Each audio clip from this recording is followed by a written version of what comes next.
Alright, this is gonna be my first trade recap. It's probably gonna suck, but let me just get into it. So, coming into the day before New York session open, we're clearly bullish. I mean, look at this. We've just been pumping since the week opened. Looking closer on the 4 hour though, there's these two fair value gaps. So we're in one before the session open, and then there's a discounted one right below us. On the 1 hour, we can see that we're delivering from the 4 hour, but we hit the 1 hour leaving an internal high. And now on the 5 and on the lower time frames, you can see that we're kind of just chopping around between them. Not really deciding where we want to go. But there's two scenarios. One, we can resweep the 1 hour internal high and continue going lower, or we can go lower and then display out of this 4 hour. And what I really wanted to see before the session open was us to go down into the 4 hour and discount and long from there. And then let me play out New York Open. We can see that we're real close to it because we're trending towards the internal high.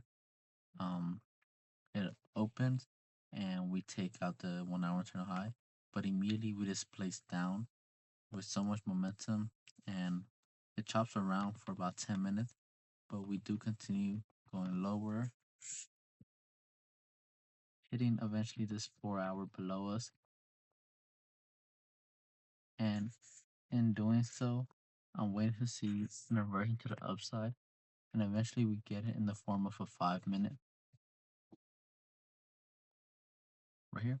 You can see this 5 minute gap. But what I started noticing was that we weren't really inversing this 5 minute gap.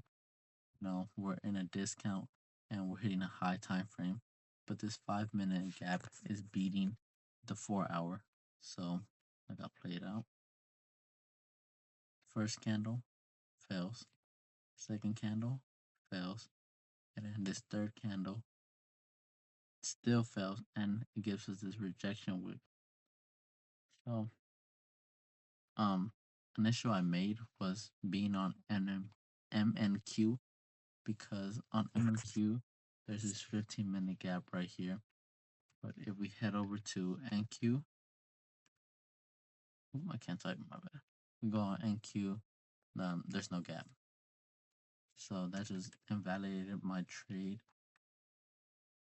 because what I was thinking in the moment was, since we're respecting this 5 minute and the 4 hour isn't really showing us that we want to go up, I'm expecting us to just continue going lower.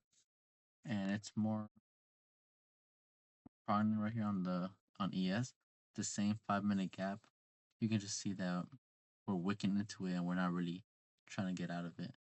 So my thought process is we just hit a 15 minute, and we're also respecting this discounted 5, and next candle we actually get an inversion to the downside with a lot of displacement. So I figured it was worth a stab to try and target this hourly internal low right here inside the 4 hour. But unfortunately, what actually happens is kind of chop around a little bit in on my entry before completely getting wigged out and just reversing. Same 5 minute gap from earlier. Once we inverse it right here, it actually just continues to keep going higher and higher and higher to buy side liquidity that we had above.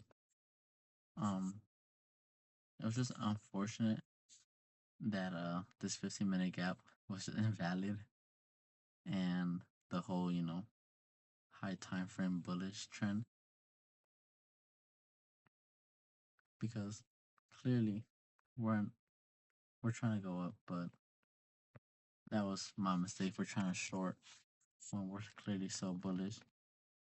This loss right here, this loss did put me in drawdown, so my account's at 24,871 right now. This week has been pretty mid for me. Two break even trade, and then today's loss of 274.